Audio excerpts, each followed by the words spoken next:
Assalamualaikum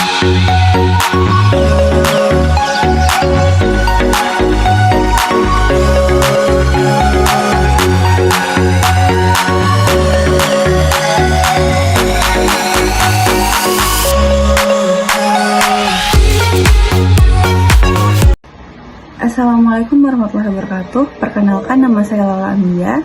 Pada kesempatan kali ini, kami kelompok 8 akan menyampaikan video presentasi untuk memenuhi tugas mata kuliah kimia pangan. Pada presentasi kali ini, kami akan memaparkan 3 jurnal yang berbeda mengenai protein pada ikan.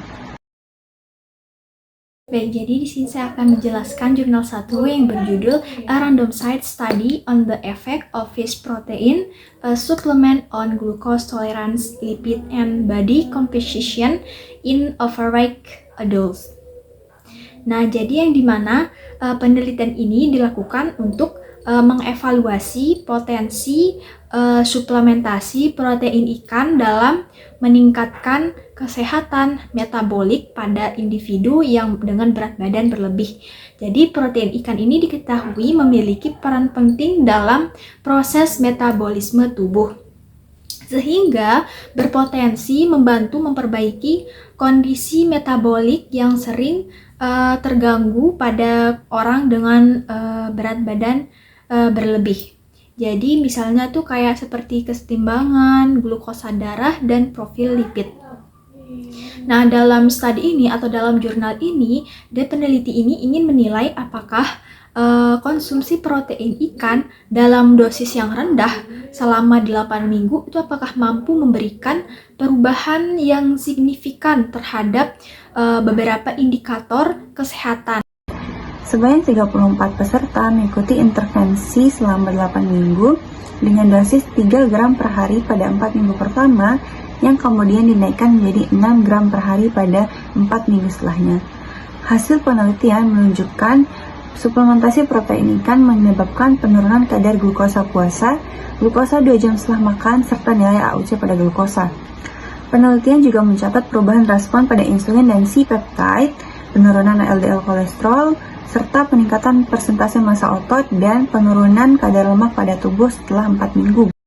Kesimpulan dari jurnal 1 yaitu suplementasi protein ikan 3-6 gram per hari selama 8 minggu terbukti mampu memperbaiki toleransi glukosa, menurunkan LDL, dan meningkatkan komposisi tubuh tanpa mengubah pola makan maupun aktivitas fisik, namun tidak berpengaruh pada tekanan darah atau inflamasi sistemik.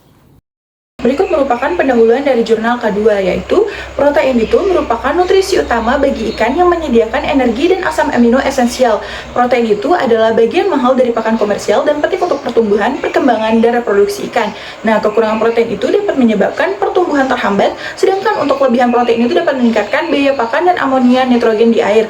Nah, pada jurnal ini khususnya membahas Megalobrama amelicephala, yaitu ikan air tawar herbivora dari Cina, dengan produksi mencapai 0,74 juta ton pada tahun 2023. Hasil dan pembahasan dari jurnal 2 yaitu menunjukkan bahwa tingkat protein pakan memiliki pengaruh besar terhadap pertumbuhan ikan.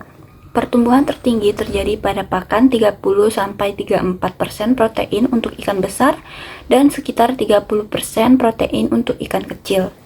Tidak ada perubahan signifikan pada konversi pakan atau tingkat kelangsungan hidup. Toleransi plasma tertinggi muncul pada pakan 30% protein menandakan status kesehatan yang baik. Aktivitas enzim protase meningkat pada level protein tertentu, terutama di foruget, sementara lipase tidak berpengaruh. Sistem pencernaan menunjukkan respon adaptif terhadap level protein yang berbeda. Kesimpulannya adalah level protein optimal untuk ikan besar adalah sekitar 30,45% dan untuk ikan yang kecil adalah sekitar 29,95%. Level protein 30% mendukung pertumbuhan, metabolisme, dan kesehatan terbaik tanpa pemborosan pakan. Dari penjelasan berikut, ikan gabus itu adalah salah satu spesies air tawar yang bernilai ekonomi tinggi yang dikenal di Asia Tenggara. Di Indonesia memiliki berbagai nama yang lokal dan tersebar di rawa, sungai, dan danau. Nah, ikan ini juga dapat bertahan hidup saat musim kering dengan menggali lumpur dan memiliki organ labirin untuk bernapas langsung dari udara, sehingga ikan gabus ini juga kaya akan protein, yaitu sekitar 19-23% asam amino esensial dan mikronutrien, sehingga kandungan proteinnya itu lebih tinggi dari kebanyakan ikan air tawar lainnya. Kebutuhan protein ikan ini bervariasi tergantung ukuran, tahap hidup, dan kondisi lingkungan. Nah, parameter biokimia plasma memberikan wawasan tentang status metabolik dan kesehatan ikan. Aktivitas enzim pencernaan seperti protase, amilase, dan lipase itu juga berperan vital dalam pemecahan nutrisi, sehingga penelitian ini bertujuan untuk menginvestigasi efek level protein pakan terhadap performa pertumbuhan, metabolisme protein plasma, dan aktivitas enzim pencernaan usus pada dua ukuran ikan.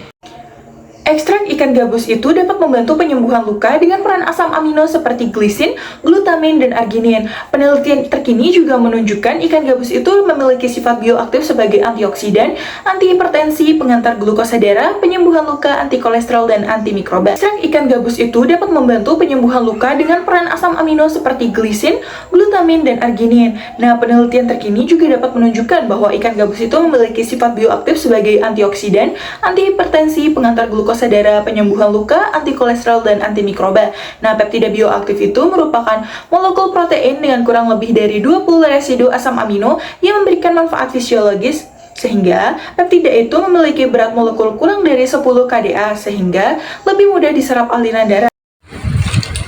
Penelitian ini menjelaskan bahwa peptida bioaktif dari ikan gabus dapat diperoleh melalui hidrolisis enzimatik, metode yang efektif dan aman untuk menghasilkan peptida berukuran kecil dengan aktivitas biologis tinggi. Hasil berbagai studi menunjukkan bahwa peptida ikan gabus memiliki banyak manfaat kesehatan. Peptida ini mampu menurunkan tekanan darah dengan menghambat enzim ACE, menunjukkan aktivitas antioksidan yang dapat menangkal radikal bebas, serta mempercepat penyembuhan luka karena kandungan albumin, asam amino, dan asam lemaknya. Selain itu, ikan gabus memiliki sifat antimikroba yang efektif melawan beberapa bakteri patogen, dan peptida dari kolagen kulitnya mampu menurunkan kolesterol dan menghambat enzim HMG-CoA reduktase, mirip mekanisme kerja obat statin. Secara keseluruhan, peptida ikan gabus berpotensi besar sebagai sumber alami untuk mendukung kesehatan. Jadi, kesimpulan dari jurnal 3 ini adalah ikan gabus merupakan spesies air tawar yang terkenal di Asia Tenggara, khususnya untuk sifat obatnya. Beberapa penelitian menunjukkan peptida bioaktif dari ikan gabus menunjukkan berbagai manfaat kesehatan, termasuk aktivitas antihipertensi, antioksidan, penyembuhan luka, antimikroba, dan anti kolesterol. Ketiga jurnal tersebut sama-sama membahas protein ikan, namun dengan fokus yang berbeda. Pada jurnal 1 meneliti efek suplementasi protein ikan pada manusia overweight dan menentukan bahwa konsumsi protein ikan dapat memperbaiki glukosa darah, menurunkan LDL, serta meningkatkan komposisi tubuh. Pada jurnal 2 berfokus pada ikan budidaya yang menunjukkan bahwa level protein pakan sekitar 30% adalah yang paling optimal untuk pertumbuhan, kesehatan plasma, dan aktivitas enzim pencernaan ikan.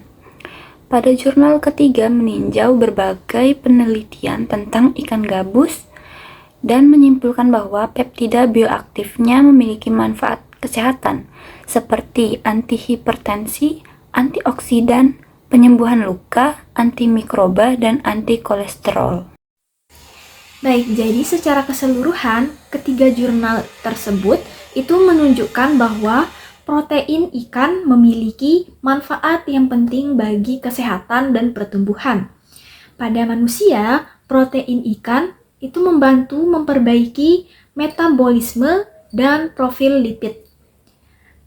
Namun pada ikan yang dibudidaya itu level proteinnya itu sekitar 30% yang dimana memberikan pertumbuhan yang optimal. Selain itu, peptida bioaktif dari ikan gabus memiliki potensi fisiologis, itu misalnya seperti antihipertensi, antioksidan, dan antimikroba. Nah, dengan demikian, protein ikan itu memiliki nilai gizi dan fungsional yang sangat tinggi. Baik, sekian dari kami. Terima kasih. Wassalamualaikum warahmatullahi wabarakatuh.